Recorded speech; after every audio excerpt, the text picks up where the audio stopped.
नमस्कार मित्रों, स्वागत है आपका ज्ञान गंगा आयुर्वेद क्लासेस में। आज हम लोग बात करने वाले हैं त्रिविध रोग मार्ग, अर्थात रोगों के 3 मार्ग कौन कौन से होते हैं। ऐसा आपके सिलेबस में आया है। ये कहाँ पर आया है? चरक सूत्र 11 के 33वें अध्याय के अंतर्गत ये आपका एक पॉइंट आया है, त्रिविध रोग मार्ग, अर्थात रोगों के 3 मार्ग कौन कौन से हैं। तो चरक ने सूत्र स्थान के 11वें चैप्टर में क्लियर कट कहा है कि त्रयो रोग मार्गा इति, अर्थात रोग के कितने मार्ग होते हैं? 3 होते हैं। कौन कौन से? शाखा पहले नंबर पे, दूसरे नंबर पे मर्म अस्थि संधि, तीसरे नंबर पे कोष्ठ। तो ये 3 रोग मार्ग कौन कौन से हैं? शाखा, शाखा, दूसरे नंबर पे मर्म अस्थि संधि और तीसरा है कोष्ठ। अगर हम लोग बात करें शाखा को, अगर सामान्य भाषा में क्या कहेंगे, तो इसको हम लोग बाह्य मार्ग कहते हैं। शाखा को क्या बोलते हैं? बाह्य रोग मार्ग, बाह्य रोग मार्ग, ठीक है ना। शाखा को क्या बोलते हैं? बाह्य रोग मार्ग। और जो मर्म अस्थि संधि है उसको बोलते हैं मध्यम मध्यम रोग और मार्ग। और जो आपका कोष्ठ है उसका हम लोग क्या बोलते हैं? आभ्यंतर आभ्यंतर रोग मार्ग, ठीक है ना, रोग मार्ग। तो ये 3 चीजें हैं। 3 रोग मार्ग कौन कौन से होते हैं? शाखा, मर्म अस्थि संधि एक साथ है, ध्यान रखिएगा, अलग अलग नहीं है। मर्म अस्थि संधि को तीनों को मिलाकर क्या बोलेंगे? मध्यम रोग मार्ग है। और जो कोष्ठ होता है वो आभ्यंतर रोग मार्ग होता है। तो आइए एक एक करके बात करते हैं कि शाखा के अंतर्गत क्या क्या आएगा, मर्म अस्थि संधि के अंतर्गत क्या क्या आएगा और कोष्ठ के अंतर्गत कौन कौन से रोग मार्ग आएंगे। तो यहाँ पर हम लोग सबसे पहले नंबर बात करेंगे शाखा। जो शाखा रोग मार्ग है वो किसमें क्या क्या चीजें आती हैं? शाखा में देखेंगे तत्र शाखा, शाखा के अंतर्गत क्या आ जाएगा?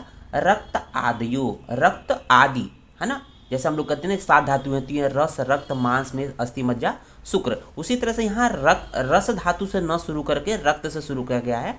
तत्र शाखा रक्तादियो धातु, जो रक्तादि धातुएं होती हैं, साथ ही साथ त्वक, त्वचा, च, ये आपके शाखा के अंतर्गत आएंगे। तो शाखा के अंतर्गत कौन कौन सी आएंगी? तो देखेंगे रक्त, रस को नहीं माना है, रक्त से लेकर शुक्र धातु, रक्त से लेकर शुक्र धातु प्लस त्वक मतलब त्वचा, ये क्या आएगा?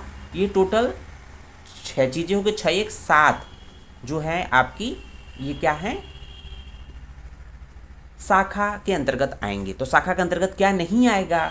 तो हम लोग को देखेंगे कि यहाँ पर रस धातु नहीं आएगी, रस का काउंट नहीं किया गया है। ध्यान दीजिएगा, प्रश्न पूछता है एमसीक्यू में कि शाखा के अंतर्गत नहीं है, शाखा रोग मार्ग के अंतर्गत नहीं है, तो रस धातु को काउंट नहीं किया गया है। वेरी वेरी इंपॉर्टेंट, ठीक है ना।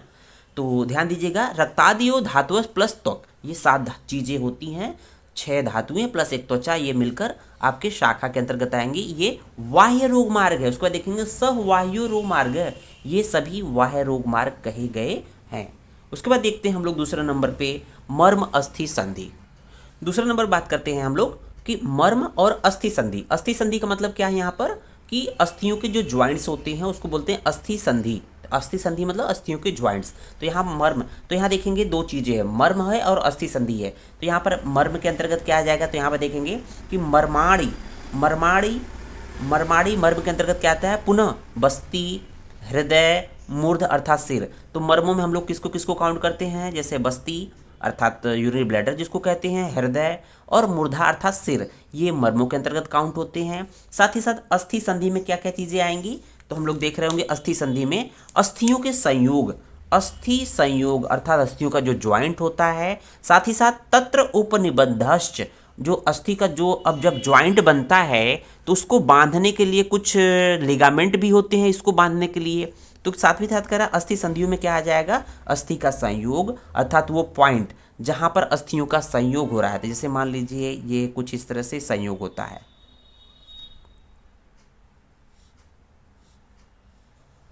ये अस्थियों का संयोग हो रहा है इस जगह पे, और साथ ही साथ इसको बांधने के लिए कुछ लिगामेंट होते हैं। तो कहीं ना कहीं बोला गया अस्थि संधि में अस्थियों का संयोग वाला पॉइंट प्लस तत्र उपनिबद्धश्च, उनको बांधने के लिए जो स्नायु और कंडरा, वेरी वेरी इंपॉर्टेंट है, ये आ जाएंगे आपके अस्थि संधि के अंतर्गत आएंगे, ठीक है ना। समध्यमो रोग मार्ग, ये क्या है, मध्यम रोग मार्ग है। तो मध्यम रोग मार्ग में आपने क्या क्या देखा, एक तो देखा आपने कि मर्म, मर्म में आपने मुख्यतः देखा कि हृदय, हृदय है, वस्ती है, सिर है, मूर्धा है।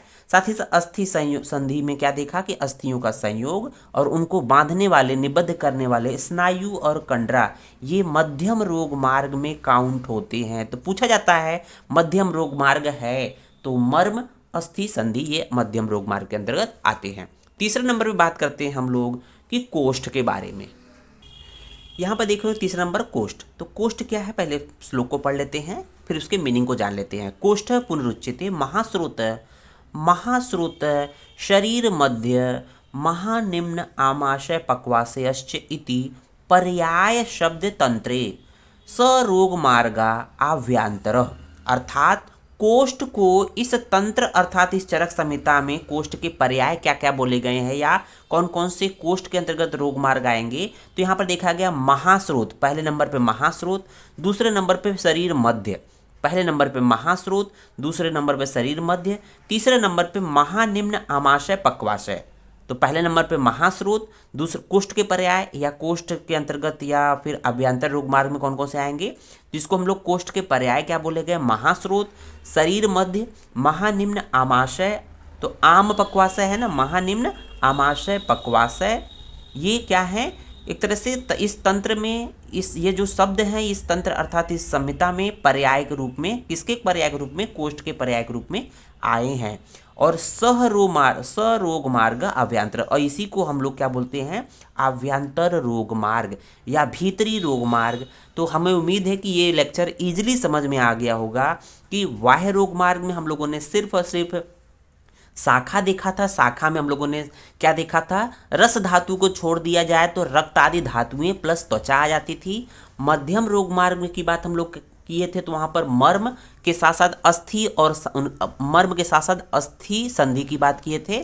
तो मर्म में हम लोगों ने क्या क्या नाम दिया था, हृदय, वस्ती, सिर की बात किया था, और अस्थि संधि में अस्थियों के संयोग और उनको बांधने वाले जो स्नायु कंडरा को हम लोगों ने मध्यम रोग मार्ग कहा था। और तीसरा है कोष्ठ, कोष्ठ के जो पर्याय के रूप में बोला गया महास्रोत, शरीर मध्य, ये सब पूछे जाएंगे। महास्रोत, शरीर मध्य, महानिम्न आमाशय पक्वाशय, ये एक तरह से कोष्ठ के पर्याय के रूप में आते हैं और इन्हें ही अभ्यंतर रोग मार्ग या भीतरी रोग मार्ग के नाम से जाना जाता है। वेरी वेरी इंपॉर्टेंट है, यूजी पीजी हर एक एग्जाम के लिए वेरी वेरी इंपॉर्टेंट। उम्मीद है वीडियो समझ में आया होगा। वीडियो को लाइक, शेयर एंड चैनल को सब्सक्राइब जरूर करें अगर आप चैनल पे नए हैं। धन्यवाद।